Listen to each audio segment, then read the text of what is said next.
Historia, cultura, borrachos, vagos, arte y pantomima son los elementos que se conjuntaron para crear este aquelarre de la historia. ¡Comenzamos!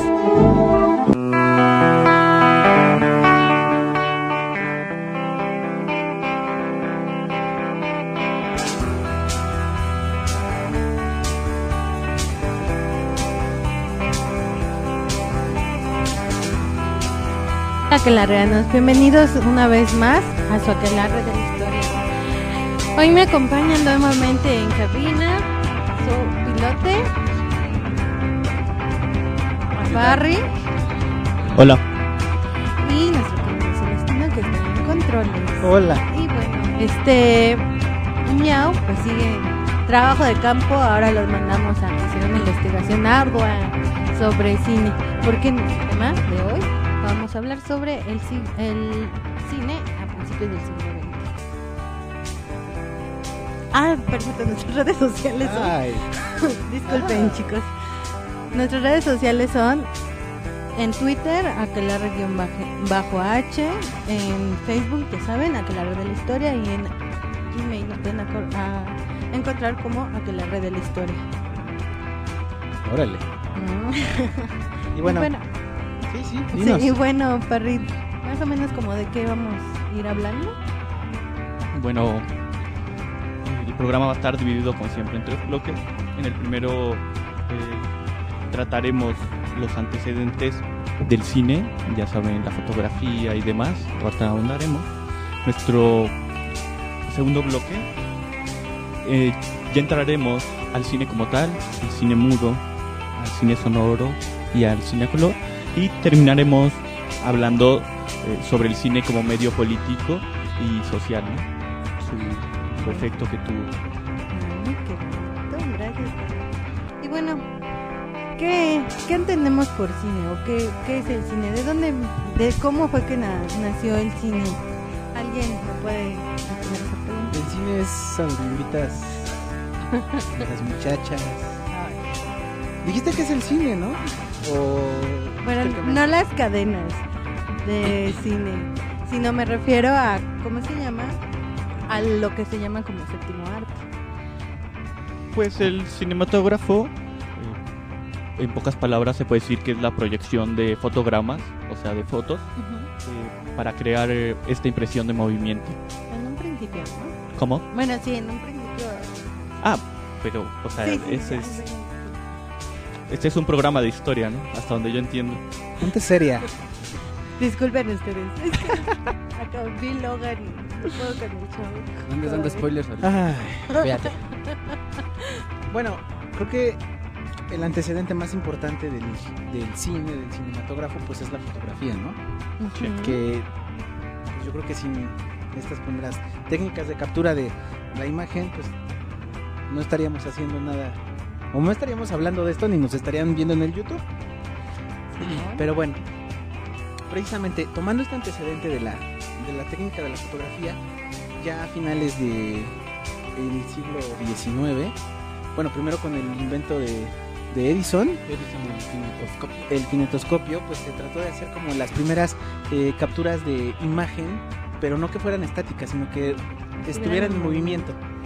Y bueno, ¿qué pasa? Aparece como la primer secuencia de fotogramas, que es esta que es muy conocida de un caballo corriendo.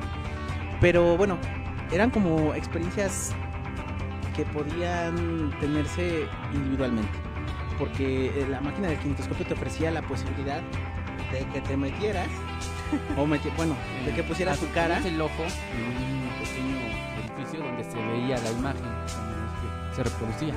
Tú que tenías mucho dinero desde chiquito, nos contabas que te compraron el Viewmaster. Sí, yo siempre quise tener uno y... Yo lo rentaba para mis amigos. Hace poquito en las chácharas vi uno y desde chiquito ya casi me lo compro. Sí, creo que un muy buen ejemplo sería el Viewmaster como el kinetoscopio. Algo parecido, porque sí, a final de cuentas son escenas estáticas, y en el kinetoscopio eran escenas que corrían, digamos, fotogramas que corrían a cierta velocidad y que te daban esa sensación de que la imagen estaba en movimiento. posteriormente, ya con los hermanos Lumière, a finales de siglo, yo creo que por la década de 1890. En 95, de hecho. Ajá. Bueno, unos años antes empezaron a, pues precisamente consigue uno de ellos un kinetoscopio. Y dice, a ver, vamos a desarmarlo, vamos a verlo. ¿Y cómo funciona? Bien curioso, ¿no? Sí, como dices, lo desarma, empieza a ver la mecánica y dice, creo que podemos realizar. Oye, August, porque eran Augusto y Luis. Yo también tenía esa maña de desarmar las cosas. Desarmé una vez la plancha y lo único que gané fue unos cinturonazos. Ellos sí pudieron ser más curiosos y la volvieron a armar. Creo que con el kinetoscopio era un aparato grande, demasiado grande. Lo que hicieron los hermanos Lumière fue hacerlo más pequeño, exactamente, que fuera más y portátil, que obviamente ya fuera para una experiencia pues, colectiva. Ya no era nada más de que una sola persona lo podía ver, sino miles de personas podían. Y eso fue realmente su avance, ¿no?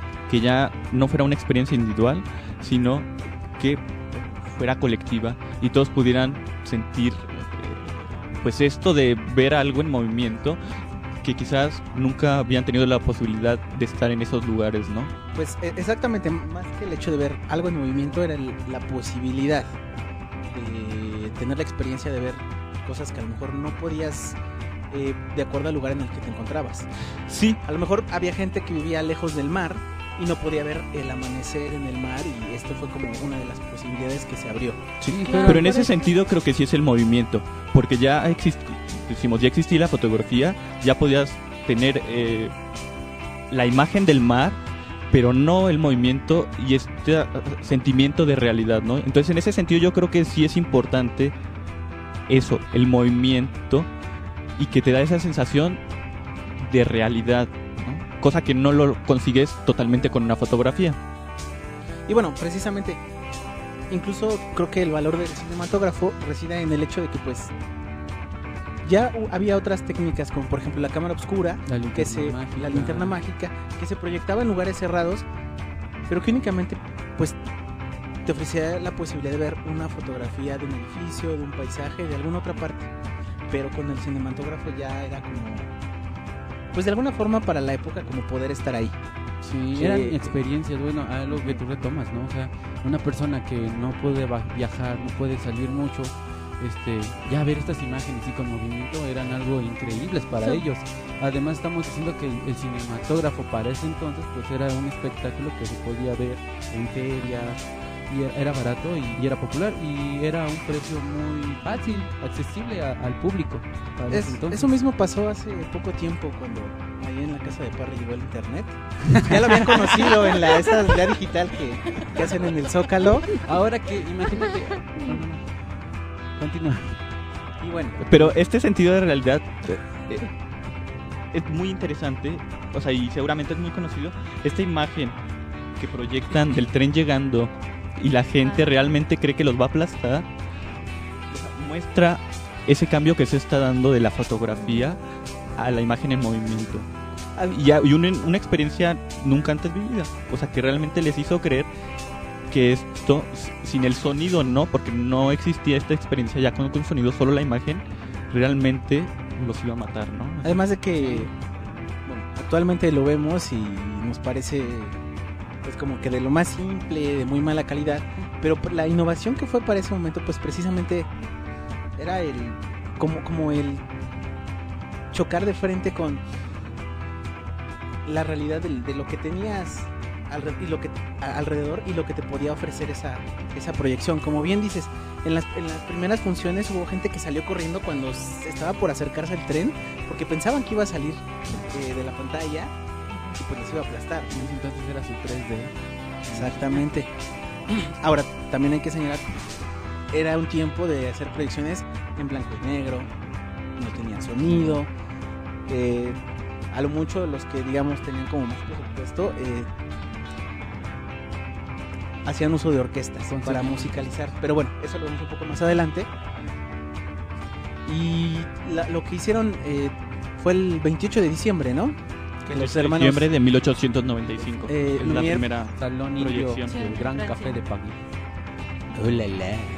Sí, y de hecho la primera proyección no es esta tan famosa del tren llegando, sino de unos obreros saliendo, ¿no?, de la fábrica. De la fábrica de Lumière, exacto. Y los hermanos Lumière, bueno, habría que decirlo, venían de una familia de fotógrafos, su padre era fotógrafo, entonces mucho de esto pues ya tenían el conocimiento.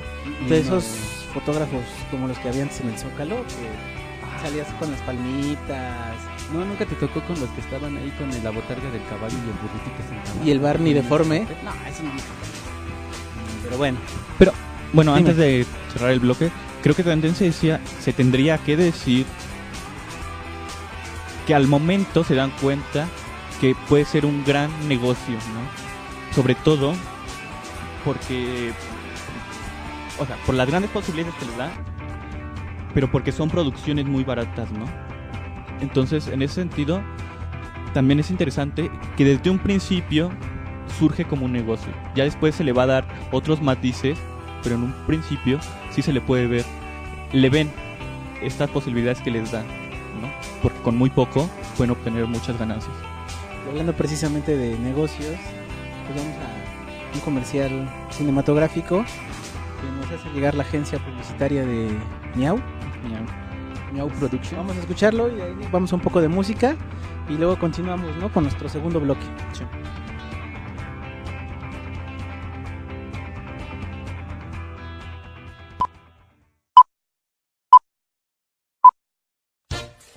Pensando en la necesidad de nostalgia imperante en nuestros días, en ese clamor por regresar a lo antiguo, como el ferrocarril,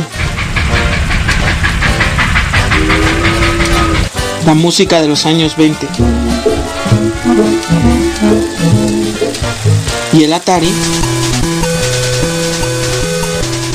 los de la Aquelarre traen para todos ustedes la magia del cinematógrafo, Lumière Edison, en su casita y en sus manos.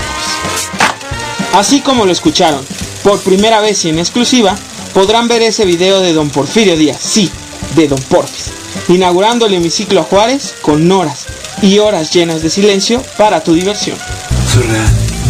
Si te preguntas cómo es posible, nuestro cinematógrafo tiene un adaptador con entradas a USB, DVD, disco de 3,5 y VHS, para que disfrutes horas y horas viendo los discursos de José López Portillo. Qué bueno que no fuimos a ver El Señor de los Anillos 6. Esto es más profundo. O la llegada de Tata Cárdenas a Los Pinos. Sientes el personaje. Y si eres de los primeros 20 en llamar a nuestro número, recibe gratis la trilogía completa protagonizada por Celestino, donde se enfrentó a terribles amenazas, como la llegada del innombrable, o el clásico Lo defenderé como un perro. Defendamos nuestro peso. Esa es la estructura que conviene al país. Esa es la estructura a la que me he comprometido a defender como perro. Como perro, como perro. Así que, llame a 28 12 18 95. No dejes que te lo gane y apúrate a marcar para que el cinematógrafo Lumière Edison pueda darte muchas, pero muchas largas y silenciosas noches de...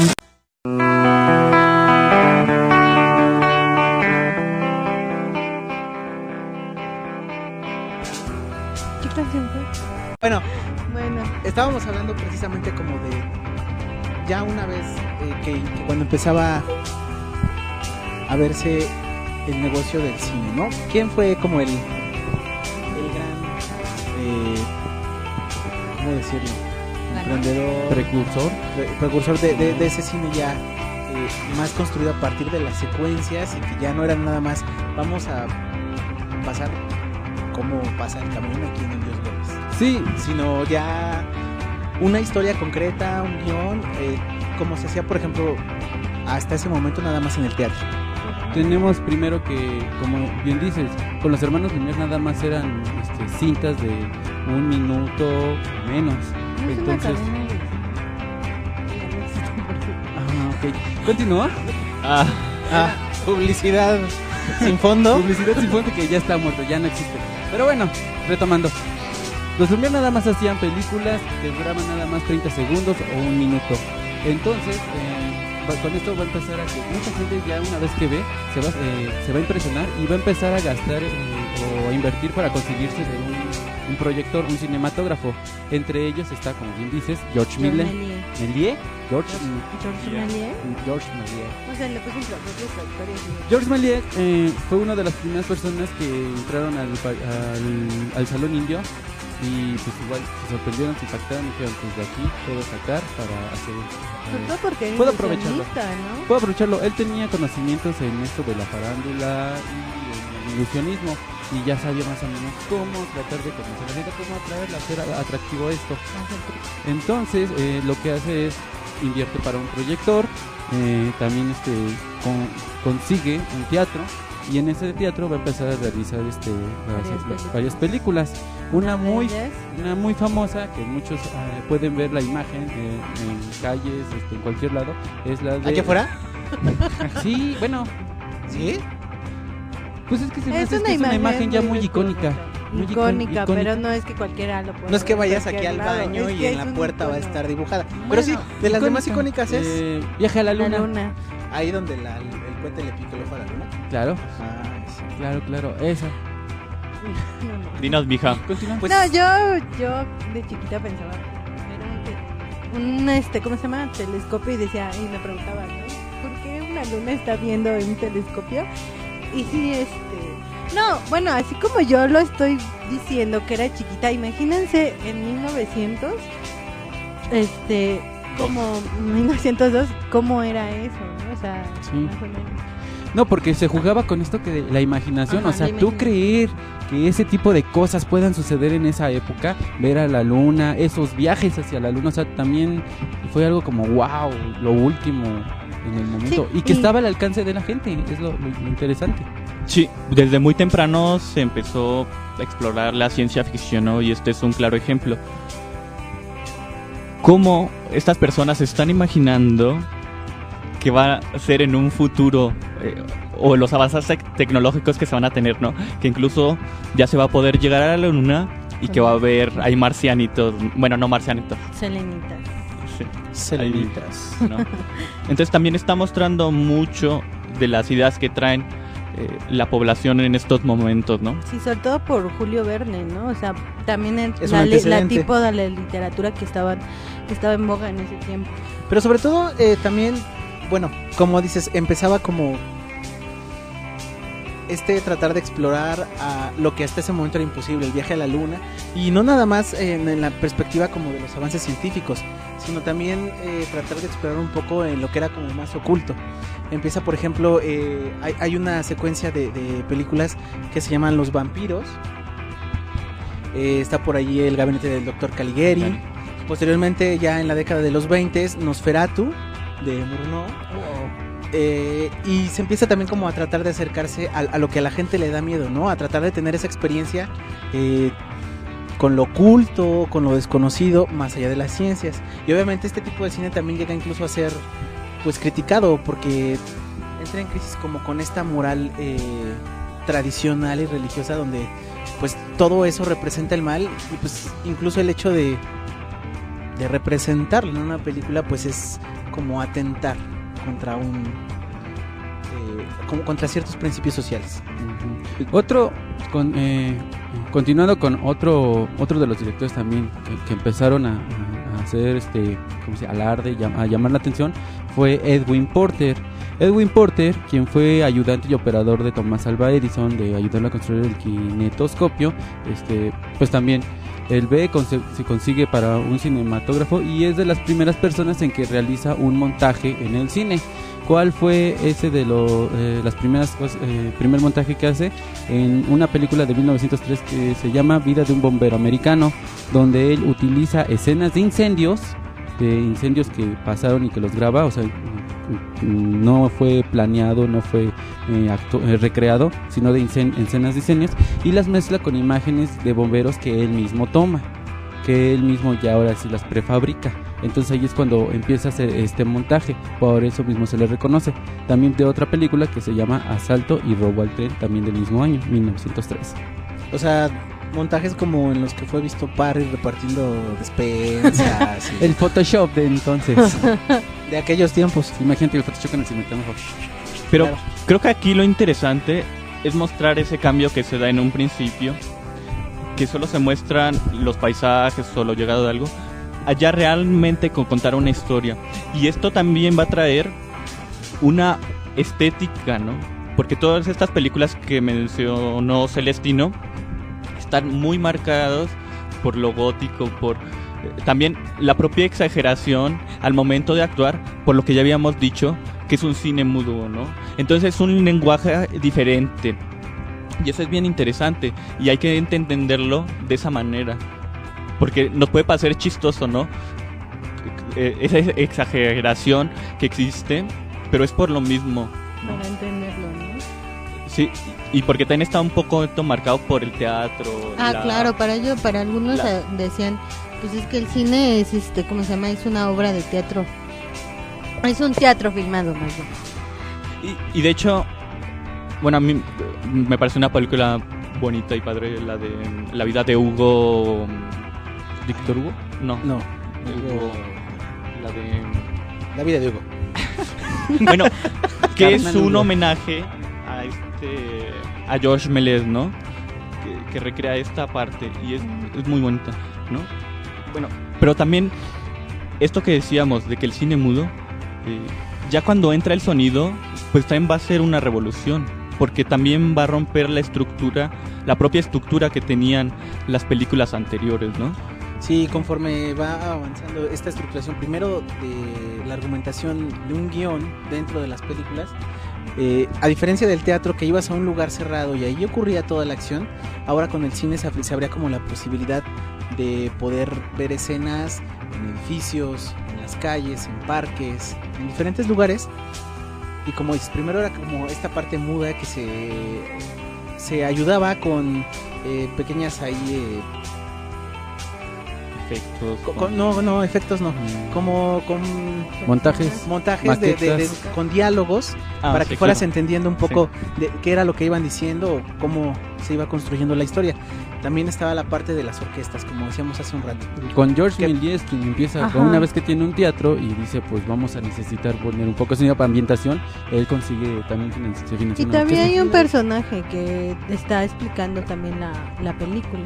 Y bueno, posteriormente, ya es hasta 1927, cuando empiezan las bandas sonoras ya integradas en el cine. El cine deja de ser mudo. ¿Cómo se llama la película, mija? El cantante de jazz. El cantante de jazz. Y pues ya de ahí empieza como una innovación a querer cada vez construir y hacer del cine algo más y más pues ambicioso. Las producciones tratan como de empezar a ser tener una mayor duración, empezar a tener más elementos de producción. Y bueno, comienza, como decía hace un rato Parry, a consolidarse ya de mayor forma el negocio del cine, ¿no? Sí, igual con esto, y un último que también quisiera meter, otro director, o sea, David W. Griffith, que pues ya no va a ser europeo, sino es norteamericano. E igual, en uno de los viajes que tiene en Europa, conoce el proyector y se trae el proyector pues acá a Norteamérica. Y con él pues también va a ser reconocido como el padre del lenguaje cinematográfico. Con él pues ya vamos a empezar a tener toda esta secuencia, esta cátedra, esta forma tan didáctica de hacer cines, en donde utiliza los tiempos narrativos, donde quiere transmitir un mensaje o esta moraleja, que te quede con una idea o una reflexión la película. Va a jugar con los tiempos, la cronología, me refiero, de los hechos y la coherencia, que eso más bien no le va a importar mucho, pero va a poder jugar con ella, moverla de todas formas. Y igual con él, una vez que está aquí en Norteamérica, pues bien dices, va a empezar a acercarse a los estudios y se van a crear esto que se va a hacer el cine comercial. Y precisamente creo que alguien que también es digno de que lo recordemos tanto en la etapa de cine mudo y cuando posteriormente ya había cine con banda sonora es Charles Chaplin. Claro. Que creo que es precisamente de los que empieza como a construir esta como visión del ser humano en medio de la modernidad que está cambiando tanto al mundo. Cantinflas en ese entonces. Pero Parece. también su propio caso es interesante, porque ya cuando entra el cine con sonido, desplaza totalmente al cine mudo, ¿no? Exactamente.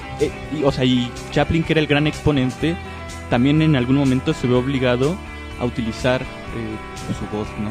Con la película del Gran Dictador.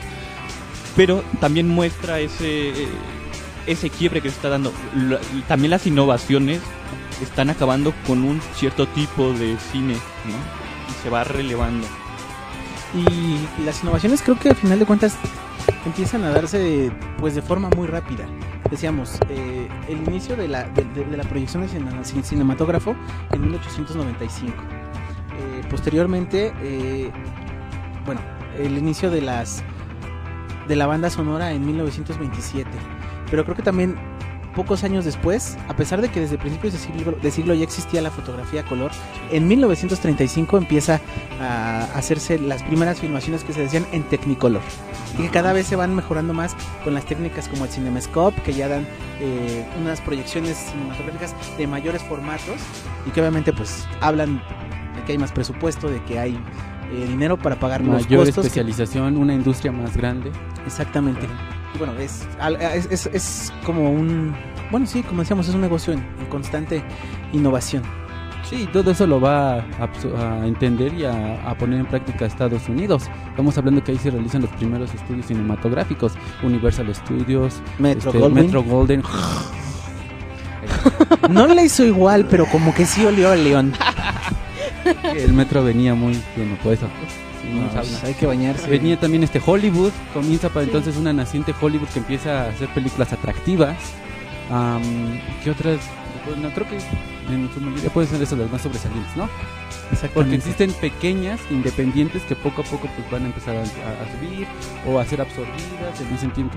O sea, la industrialización del cine en Estados Unidos va a incrementar. Obviamente tenemos en otros países como en Italia, Francia, ¿cuál era el otro? Alemania, donde van a tener también sus propios... Rusia, donde van a tener su propio cine, pero se van a ir más hacia un cine de arte o un cine más especializado en cuanto a, por decir, en Francia tratan de adaptar libros a estas películas. En Italia, más cercanos a las vanguardias, ¿no? En Italia que influyera. Es que exactamente eso es lo que creo que diferencia del cine norteamericano al cine de Europa. Mientras en Norteamérica se trató de hacer más, estar desarrollando el cine con esta perspectiva comercial, en Europa se estaba experimentando con como dices, las vanguardias, ¿no? Está el caso de Luis Buñuel, El perro andaluz y muchas otras películas. Están experimentando con el lenguaje cinematográfico, ¿no? Más que seguir una fórmula, tratar de romperla y mostrar nuevos resultados, ¿no? Bueno, cortando un poco aquí. ¿Se acuerdan de Jacobito? Ya me cayó, man. Pues no se anima a volver a venir, entonces hemos tenido que volver a desde que lo mandamos, contratar a la tal Chío. Desde que lo mandamos a Cuba, como que dijo, yo ya no voy, a mí me ponen mucho trabajo, entonces yo nada más le dije, Chío, ¿puedes echarme la mano? Ay, yo moví mis influencias y le dije a Chío. Bueno, Chío es bien chambeadora y se fue a entrevistar a 3 personajes muy famosos o que están involucrados aquí en esta historia de la industria cinematográfica. Y pues como diría la Chío, pues vamos a ver, ¿no? Vamos a ver qué nos cuenta. Amigos de Naquelarre, esta vez me encuentro con 3 grandes caballeros, 3 contemporáneos, 3 grandes pilares del cine en el naciente siglo XX. Luis Lumière, Georges Méliès y David Griffin. Estos sujetos, ¿qué digo sujetos? Estos fundadores de la cinematografía en el mundo están aquí para hablarnos en carne propia de sus grandes aportaciones. Comencemos con el creador, el inventor, el visionario, Luis Lumière. Él, junto con su hermano Augusto, dieron vida, origen, forma al cinematógrafo. Pero para no hacer tanto alarde, dejemos que hable. Bonjour, Madame Chío. A nombre de mi hermano quiero agradecer por la simpatía de nuestro inventor. Honestamente, cuando lo dimos a conocer en aquel salón indio del Grand Café de París, no creímos que tendría mayor interés ante la población. Recuerdo bien que la primera función asistieron más de 35 personas. Mi hermano y yo ya lo imaginábamos. Fue hasta la función del día siguiente que miles de personas estaban formadas afuera para poder entrar. La noticia corrió entre las calles parisinas y la curiosidad nos hizo esperar. Y díganos a la audiencia, ¿cómo se les ocurre esa idea descabellada, impresionante, fabulosa del cinematógrafo? Mi hermano y yo provenimos de familia de fotógrafos y conocíamos otros medios de proyección, la cámara oscura, la linterna mágica, entre otros artefactos. Fue cuando conocimos el kinescope y usamos su mecánica para crear un aparato más portátil y que más de uno pudiera mirar a la vez. Mi hermano quiso llamar al invento fotoproyectoscope y yo le dije, no seas bobo, llamémosle cinematógrafo, es más fácil de escribir. Ya después conseguimos hacernos con la patente. ¡Qué increíble su historia! Inspiradora y certera. Aquí a mi lado tengo también al señor empresario, George Milais. Cuéntenos historia, por favor. Bonjour, madame. Le cuento que yo fui uno de los primeros en conocer en aquel salón el cinematógrafo. Quedé muy impresionado ante lo que mis ojos no podían creer. Y no quise pasar la oportunidad para hacerme de un proyector. Con mis conocimientos en la farándula francesa e ilusionismo me convertí en el primer cineasta en llevar historias espectaculares, sorprendentes y fantásticas. Los hermanos Lumière hacían secuencias de 1 minuto menos. Yo, en cambio, realicé películas de 10 minutos o más. Conocerán la muy famosa película de Viaje a la Luna o El Posesor de Dreyfus. ¡Qué barbaridad! Y díganos, ¿sus películas ya tenían sonido? Desgraciadamente no. Nunca reparé en eso. Sin embargo, mis proyecciones eran en un teatro cerrado y contaba yo con una orquesta que se amenizaba la película. Mucha gente le fascinó. Interesante y magnífico. Sería ver ese momento épico. Y para terminar, está también conmigo el cineasta norteamericano David Griffith, quien no solo trajo del otro lado del charco este nuevo arte, este inverosímil artefacto. ¿Quién más que el mismo Griffith para hablarnos de eso? Hello, Michio. I'm David W. Griffith. Yo haber sido gran pionero de muchos descubrimientos, aunque muchos habérmelos adjudicado.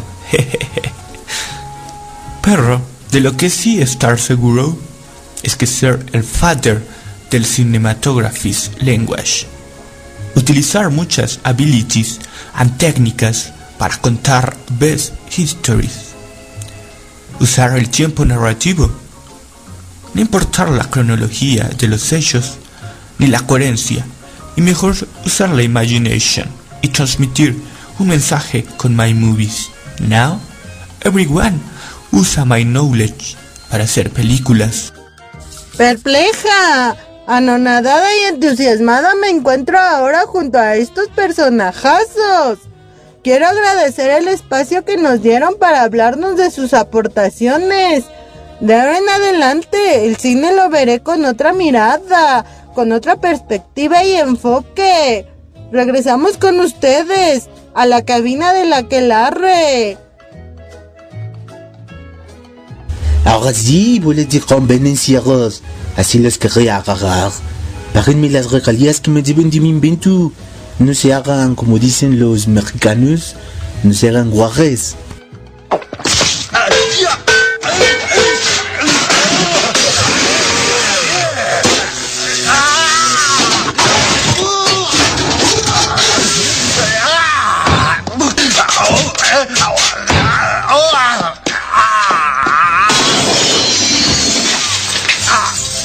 bleu.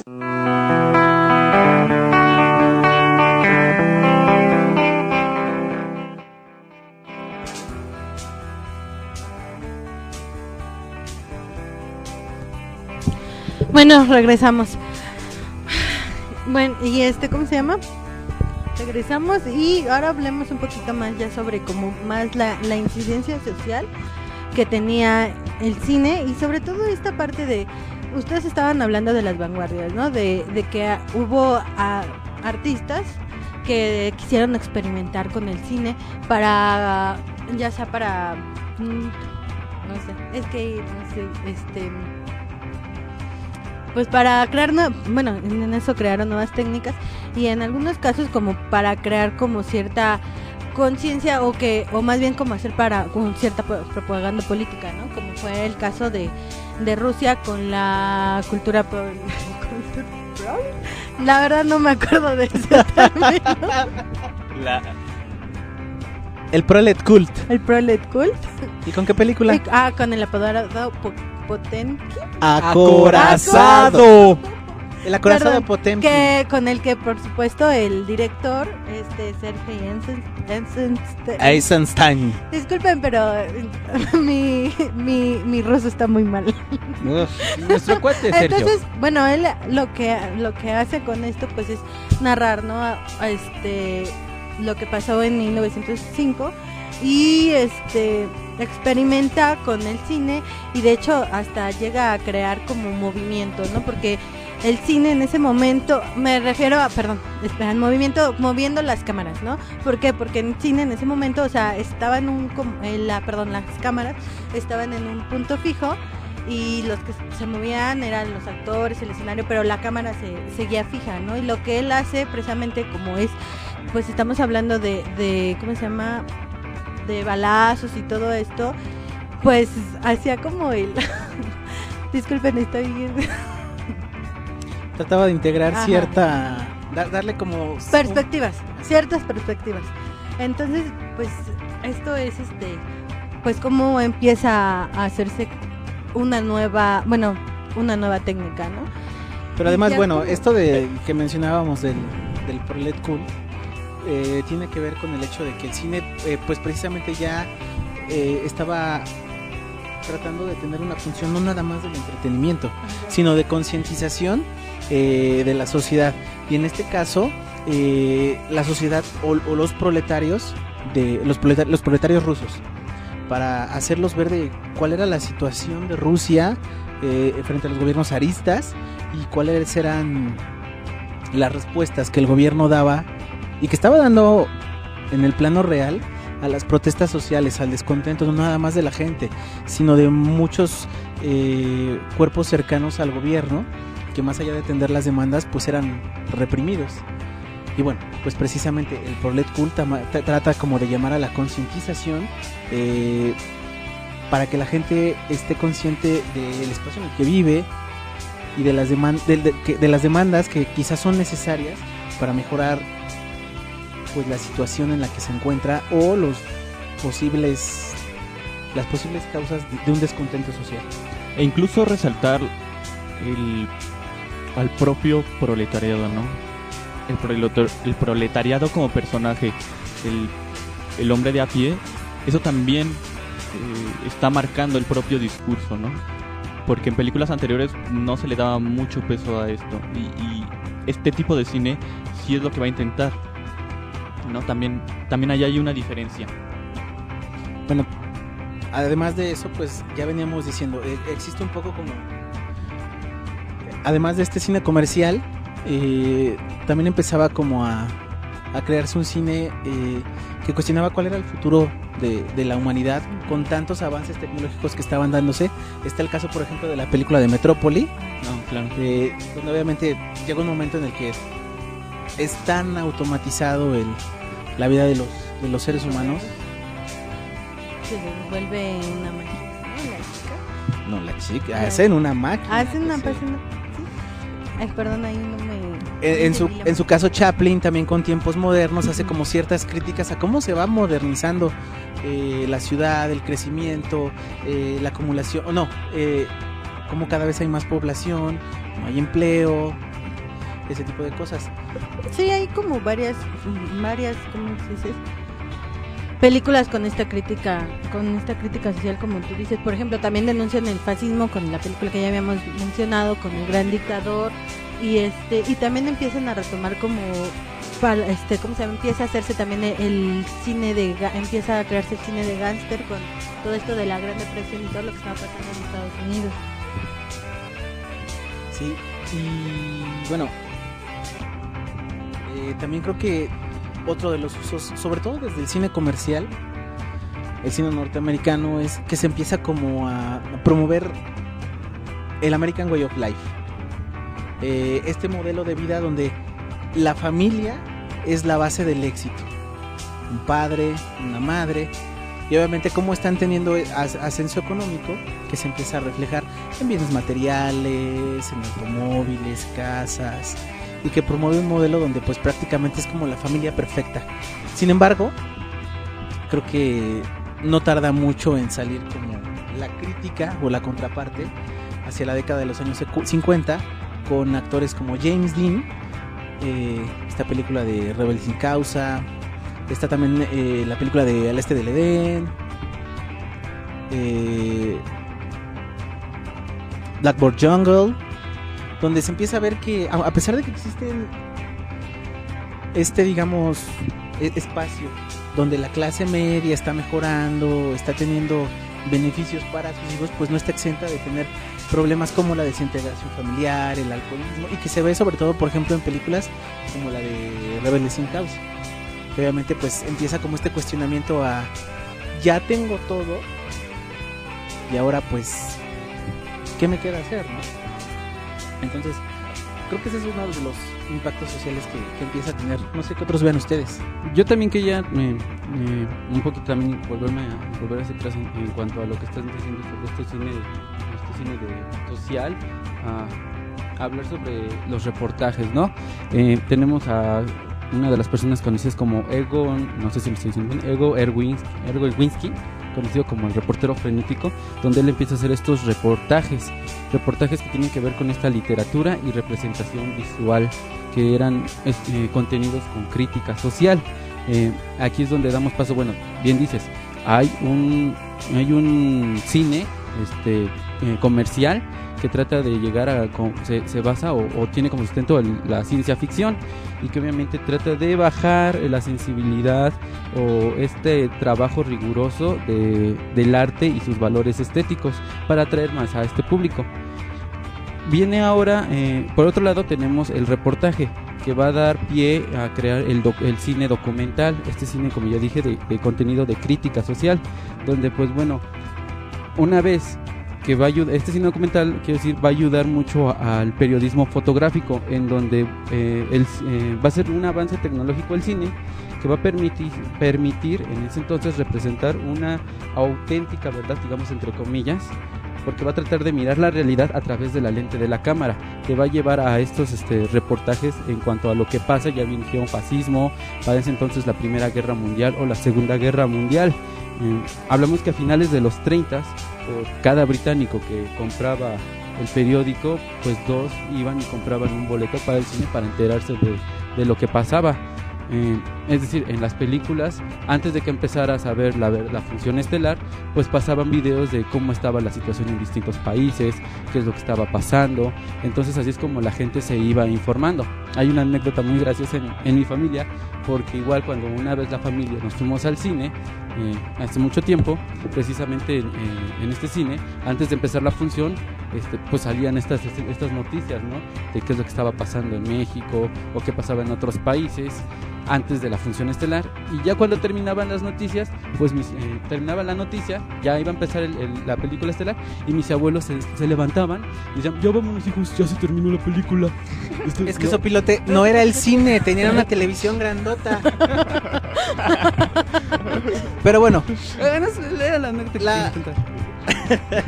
la pregunta creo que obligada, ya para empezar a cerrar poco a poco. Ya existía este debate desde que se empezó a perfeccionar la técnica de la fotografía.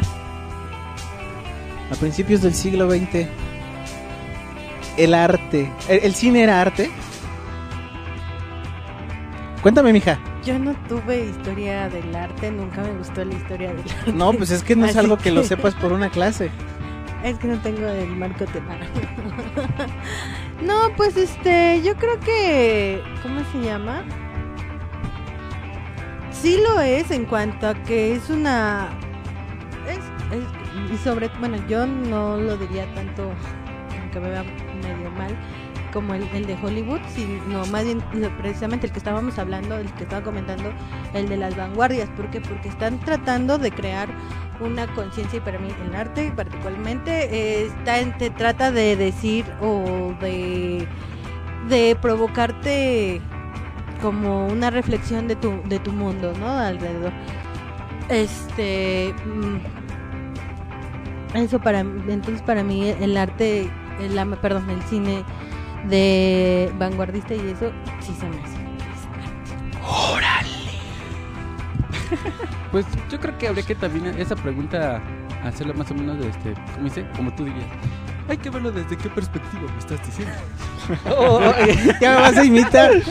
Porque para ese entonces, bueno, lo dicen los lectores que lo hicimos todos, pues el arte a principio, el cine a principios de que comienza como arte no se le considera. Va a haber un problema con la élite intelectual que va a decir esto no puede ser arte, no hay sensibilidad, no hay valor estético, no hay tal cosa que ellos puedan entender los intelectuales como arte. Ya va a ser después de 1910 que entonces los intelectuales se van a acercar y van a decir, no, creo que aquí sí podemos tomar. Pero algo importante que aquí decía es que el cine no va a ser como complemento artístico a estas artes clásicas y también a la cultura. Entonces, desde ahí, ya hablando desde este estudio de que las intelectuales o estas élites intelectuales lo ven como arte, sí, ya va a empezar ahí. Que nosotros podamos decir o reflexionar que si desde el principio pudo haber sido arte, yo creo que sí. Pues es que a final de cuentas lo estamos viendo ya a la distancia, porque creo que para ese momento buena parte del debate se centraba en el hecho de que la reproducción de una imagen la llevaba a cabo una máquina y no era como todas las artes que se hacía a partir de técnicas pues que eran aprendidas en academias, muchas veces de forma artesanal y que se hacían con las manos. Ahí se hacía cargo una máquina de hacer la reproducción. Creo que ya en los años posteriores, ya en la década de los 20, cuando se empieza a relacionar al cine con las vanguardias, es cuando se empieza o puede empezar a considerarse en muchos sentidos el cine como arte. ¿Por qué? Porque ya está siguiendo una secuencia, porque ya está haciendo uso de cierta ambientación, de cierto arte, para tratar de introducir al espectador en un ambiente, el uso de la música, comienzan a buscarse técnicas de iluminación, pues en el caso por ejemplo de películas como Nosferatu, para que se empiece a ver como que de miedo, el amanecer, que está oscuro, ya tiene una intención más allá de poner a alguien que está pasando la calle o que está saliendo de la fábrica, ¿no? No es nada más la reproducción. Exacto, ya se le quiere dar un sentido, quiere que tenga un discurso que exprese algo, ¿no? Pero creo que eso también se va a lograr en el momento en que también está teniendo un avance el cine, porque en un principio era muy difícil que se pudiera lograr esto, ¿no? Entonces es comprensible porque en un principio los intelectuales dicen, pues claro que eso no es arte. Conforme se van dando estos avances tecnológicos que hemos mencionado, ya ven esta posibilidad. Entonces, realmente, ven estas posibilidades y creen que realmente puede llegar a ser arte o que es arte, ¿no? Arte ya en los 70s, cuando Rigo Tobar hizo sus películas y canta. Ahí yo creo que sí. Mañana va a haber mañana que no hay fútbol va a haber como 30 películas del Chente así seguidas. Ya como metiéndonos en el tema mexicano, nada más embarrada, porque a mí todos estos hechos me gustan meterlos, incluir un poco de nuestro país. Pues sí, para 1897 va a llegar a México ya el cinematógrafo a manos de un empresario jalisciense y también primer cineasta, Salvador Toscano, ¿no? Con él se va a crear una sala de cine, no sé si sea la que ya no existe, que absorbió la cadena roja de cines, va a ser su cinematógrafo Lumière, le va a llamar. Ya después se va a asociar con un francés para realizar que se incrementen estas salas. Con el paso del tiempo, pues también este cineasta jalisciense va a realizar ¿cómo se dice? Va a ser un exhibidor itinerante. Y bueno, se le puede contar por hacer otras películas. Nada más, con Barrada. El dato cultural de la semana de parte del Sopilote. Sí, pues faltaron frases emotivas del Sopilote. Ay. Bueno, pues nos acaba el tiempo y es hora de despedirnos. ¿Cuáles son las redes sociales, mija? En Twitter nos pueden encontrar con Aquelarre. Bueno, pues hasta aquí Aquelarre de la historia. Gracias por acompañarnos, nos despedimos. Nos vemos. Dios.